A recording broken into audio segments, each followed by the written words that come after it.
Hey guys, it's Kelly and Daniel from fitnessblender.com. Today we have a really quick abs routine for you. It's going to be 10 minutes long. We have 10 different exercises. We're going to be doing 50 seconds active with 10 seconds rest, a really quick transition time in between each move. All you're going to need is a mat.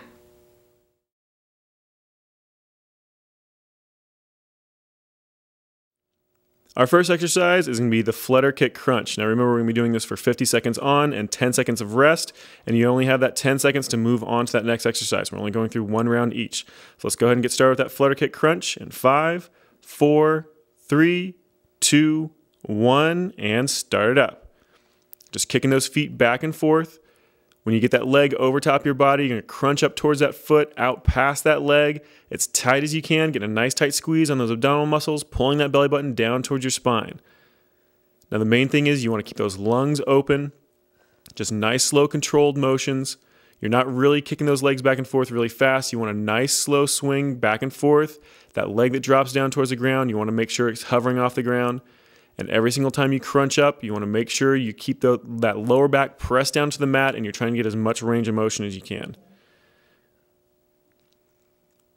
Just keep it going. Nice straight leg. Again, crunching up as high as you can. Pulling that belly button in. We got 5 seconds left.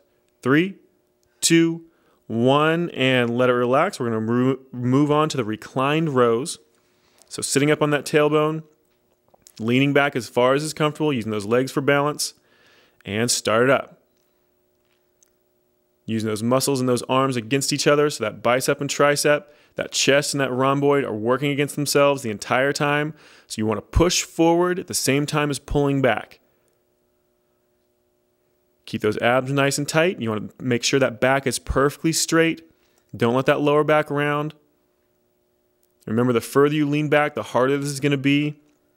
So the more you lean back, the more you're going to have to kick those legs out in front of you to counterbalance your weight.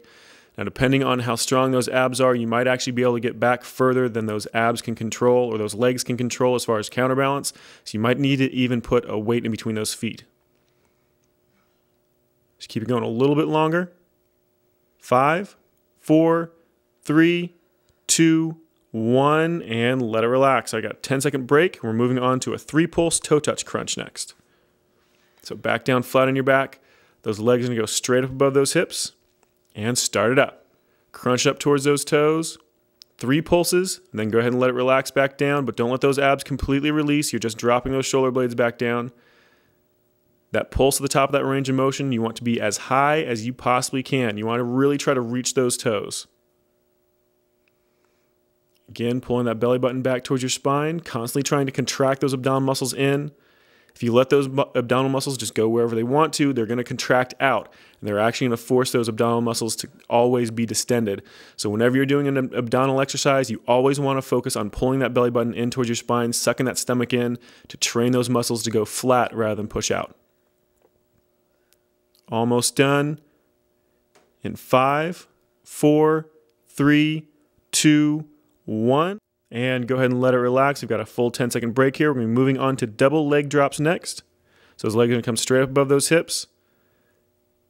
And start it up. Nice and slow, drop it down, hovering those feet just above the ground before you pull them right back up. This takes a lot of abdominal control, so if that lower back starts lifting up on you, it means this is a little bit too hard for you to do. So just bend those knees, should change that angle just a little bit, that leverage, so it should be a little bit easier for you.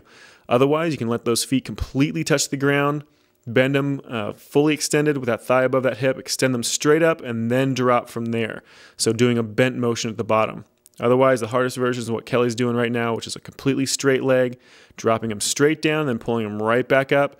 There's a lot of hip flexor as well as those lower abdominal muscles. Now we're moving to a side star dip next. We've got just a few seconds left. 5, 4, 3, 2, 1. Go ahead and let it relax. You got a 10-second break till we move on to that one. Again, it's a side star dip. 2, 1, and start them up. Going up to that side star position, dropping that hip down nice and low, alternating over the other side. Drop that opposite hip. Again, every single time you come to that side star position, you want those shoulders and those arms perpendicular to the ground. Then you're going to drop that hip, squeeze it back up before you switch over onto the other side.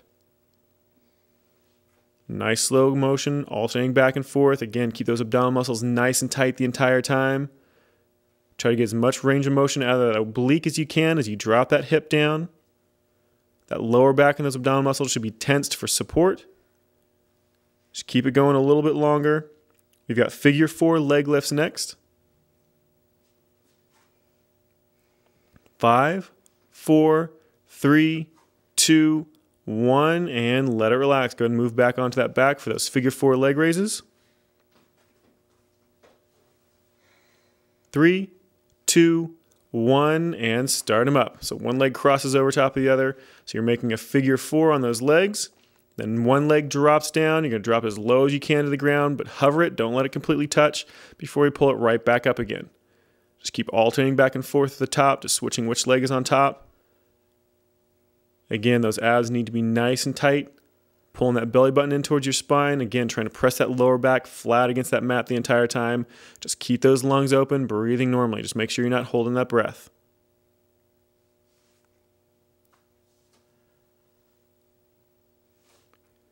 So as you cross that leg over top of the other one, you want to make sure all of that weight of that leg drops onto that bottom leg. So that bottom leg's lifting both.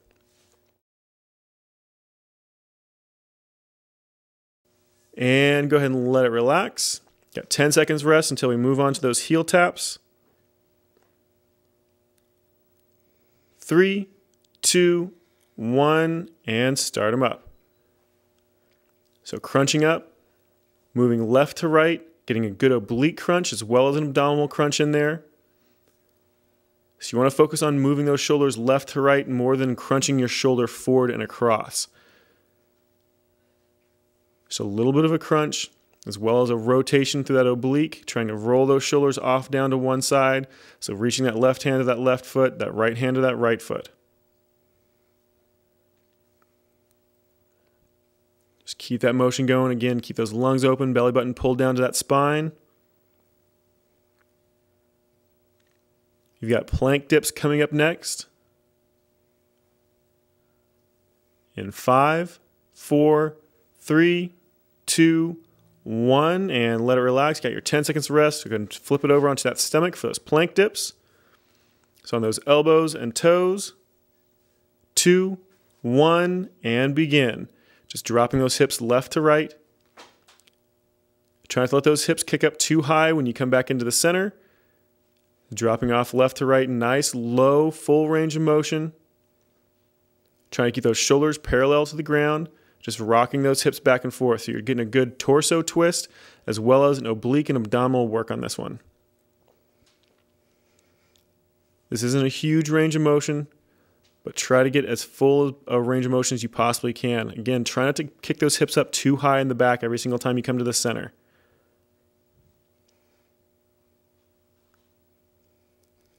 Just 10 seconds left. We're moving to alternating toe taps next.